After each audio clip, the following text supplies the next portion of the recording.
il y a enseignement, gratuité enseignement. Prenez le courage, président de la République. Prenez le courage. Zoba tu aboanya babandako maele héros bazwa solution pour dégager une nouvelle nomenclature à Congo. Ndengeni ni Congo qui fonctionner différemment de ce qui se faisait pendant l'époque à Kabila. Et tu peux le changer dans moins d'une année. Tu peux le changer dans moins d'une année. Même Kaka, mais il faut la Kaka na nani na yo. Parce que les Congolais aujourd'hui,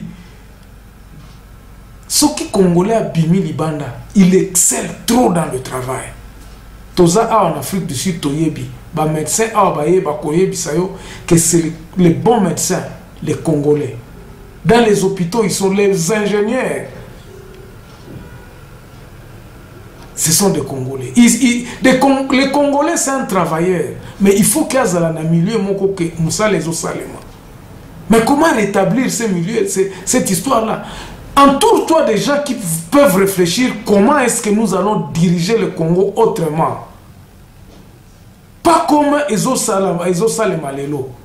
Parce que si nous Tozo Salama Kamuneng Ezo Salema Lelo, c'est que nous perpétuons cette nani oyo makambo ya oyo bandeko Salema Kala. Donc nous perpétuons cette continuité de l'État. Na continuité oyo ezako tinda biso to kende wapi na ba balkanisation, ezo tinda biso na ba haine, ezo tinda biso bato bazoyiba, chacun pour soi, Dieu pour tous. Personne n'a confiance de l'État congolais. Il faut commencer à recruter, il faut commencer. Ngai, selon moi, je me suis dit, il faut passer la décentralisation à tout azimut. Que Batunion surtout, la sécurité à Batou, ezala région en région, et assurer sécurité. Parce que tu n'as pas le pouvoir. Il y a qu'à ramener Congo dans 7 ou bien 8 provinces, ou bien 11 provinces, mais ça peut se faire voter. Ça, ce sont les actes, il y a administration. Attaquez-vous à remettre le plus rapidement possible le Congolais au travail. Il faut que les Congolais puissent travailler. Il faut que les Congolais dans la région, makambo mbongo utaka su Kinshasa pona kofuta ka batu na kati ya ba région ezala lisusuté. Que balisting a paix et banda kosala na partir de la région. Et qu'il faut que les régions puissent s'organiser. Ba conseil ya banani wana ba comité wana ya ba région wana ezala responsable na batu ya l'État ya bari. Chaque région ezala responsable na batu na bango. Ezala responsable na sécurité. Donc ba sécurité régionale zonga. Pendant que l'okwane ezo salema, on peut toutefois commencer par recensement total de la population. Il faut que chaque région baye batozana combien. Ici, il y a des statistiques qui datent peut-être de 2006-2005. Dans mes émissions dans lesquelles je parle des régions, il y a des superficies des régions, on donne quand même une estimation de la population. Selon les recensements, peut-être, ce n'est pas de quelle année là-bas. Donc, il faut absolument commencer par le recensement. Résolvez le problème du recensement. Il faudrait que le recensement soit tenu dans la région, dans les villes, dans les territoires, dans les secteurs. Décentralisation. Bon, vous aviez dit que les secteurs et les autres sont des entités autonomes. Est-ce que quand on est autonome, est-ce que bénéficiaires sous-solo est implanté dans Katia Banani Nabango? Vous avez dit il faut réformer il y a Katia de décentralisation. Ce que j'ai dit aujourd'hui peut-être ne sera pas appliqué, mais les jours où quelqu'un pourra prendre ça à Kotiango, Bobo Sanakate que na ebisaka biso bino eloko. Donc, absolument, il faut que la décentralisation puisse se faire. Il faudrait que recensement de la population seulement.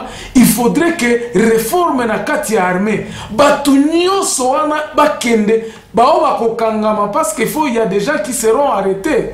Bakangama. Batu wana il faut kokanga bango ceux qui ont fait des crimes. Ils doivent être arrêtés. Ils doivent répondre de leurs actes. Parce que les crimes ne peuvent pas rester impunis. Donc, bref, Babylone Kwanande naza komona ke na mboka na biso, c'est ça qu'on peut faire pour que tolongwa na boumbo toza nango ya pauvreté ya République démocratique du Congo. Nous sommes à la croisée des chemins, président de la République et nous les Congolais, nous sommes à la croisée des chemins. Je m'adresse beaucoup plus vraiment à nous les Congolais. Nous devons prendre conscience. N'a pas cet exemple, Moko, par exemple. Aujourd'hui, il n'y a pas de justice. Ba dossier belé et bandi soko bandi na beni oke na tripe à beni ou bien à Butembo. Oyo kamawa. J'y étais, je ne vous parle pas comme ça. Nazala kiwana. Je vis. Donc, oyo bisabino pe ata expression moko oyo na kinande bazolo bakeno mabele oyo tangu batu bazo la mabele e bomaka batu. E kitaka kikareka abandu baitana. Donc, likambo mabele oyo il faut que tout le monde puisse bénéficier. Babylone Kwana, quand l'autochtone, quand le type Batou et la région, Baza responsable, il y a commis Fouta, Batou à quartier, Baza responsable, il y a Babylone Ko Ezali Kolona Bango, Baebi Koki Ko s'ingérer. Je me demande, Batou Belé Balobaka na ba quartier que non. Garantie locatif ndenge futa maka quartier zana na moi miso.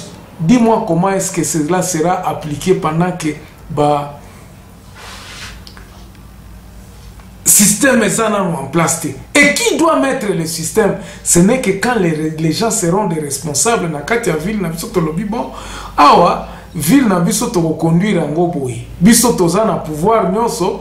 Mututeo akouta Kinshasa ya kosale la biso boy. Mututoka uti Kinshasa biso ndet mututokendo loba bon biso toza boy toza na besoin boy.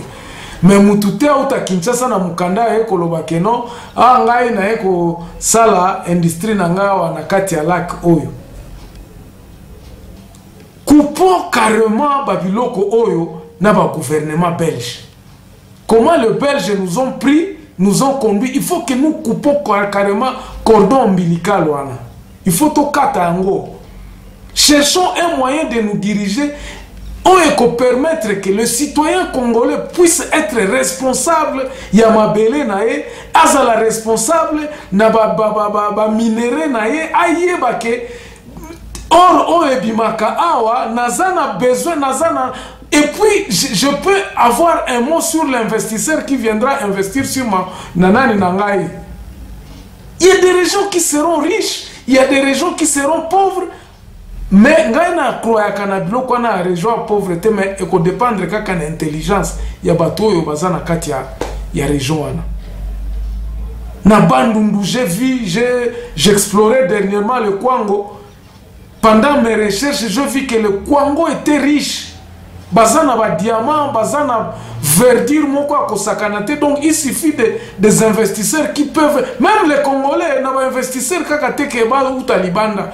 Naza komona bozo mettre accent trop na o ba égyptien moko bakoya boye bakoya kosala bakoya ko investir pa na biso. Eza soni mingi vraiment. Que tout comme à niveau oyo ya kobanda kobenga ka bato ale. Pourquoi est-ce que vous ne pouvez pas demander aux Congolais? Ba Congolais moya to reconstruire mboka na biso. Nous avons besoin de vous. Ba o bazana mbongo, voici ce que nous vous offrons. Voici que nous avons besoin de 50 millions de dollars. Ah, en Afrique du Sud, ils ont ba Congolais bazana ba 50 millions de dollars. Bazali. Mais pourquoi pourquoi kaka étranger ne mutu fois ya kaka ko investir pas na biso batu bazana est-ce que congolais zangi mbongo? Vous voulez que ces gens-là puissent venir baya na mbongo boyiba mbongo wana botiango na ba poche na bino? Parce qu'aujourd'hui, comment ça se passe? C'est que Congolais nyonso ala mukaka azo kende koluka mbongo ya kotia na poche na ye. Eza la ambassadeur, eza la ministre, eza bakenda kosala la Congo te. Alors il faut que to inverser loko wana to banda kosala la Congo. On ngana za koloba awa mututé afuti ngai. Mais je sais que ça peut apporter une pierre na ko éclairer Congolais place azali. C'est ça ma pierre. Et si tout le monde était animé à bonne foi, Tokozala, moi j'ai essayé. Yakosa les locaux na Congo. Mais j'ai été buté par mes frères congolais Simbate. Combien de mikilistes diaspora bayaka balingi basala les locaux moko boyeme ba monika esimbite. Parce que le système qui est en place ne favorise pas à ce que les Congolais... Congolais, je ne peux pas supporter un de mes frères congolais. Nous, entre les frères, nous... Tozo inana pamba. Pour intérêt personnel, kaka. Ngaïnde mopao, ngaïnde boy, c'est ça les Congolais. Et ce qui mentalité on a to laver en côté, le Congo n'ira pas loin. Donc, biso ba Congolais, to meka mpeko bongi sa makanisi na biso, to bongo la makanisi na biso, pour to meka ko faire essayer to sale la mboka.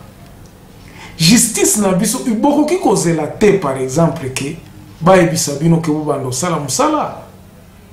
Salam Moussa ne fils qu'avec conscience que non, ce pays, ce n'est pas nous qui en bénéficierons. Ce pays, c'est pour nos enfants. Nous sommes en train de perpétrer, comme le dit notre hymne national, nous assurerons la grandeur de notre pays. Assurer la grandeur, c'est-à-dire que nous léguerons ce pays à notre prospérité. Le pays est à nous, le pays est à nos enfants, à nos petits-enfants. Tant que vous avez la justice, vous avez jugé tout bien, tu es juge. N'attendez pas à ce que le président de la République ait au Sabino Mitindo que non, maintenant commencer à Yakokanga Batu. Batu bazo sala bambeba, prends le courage à Kolobanga naza juge. Ngana procureur na keko kanga mutwa na zo sala mobulu na mboka. Il faut pas qu'on se taise. Je crois que j'ai donné ce que je pouvais pour cette tranche.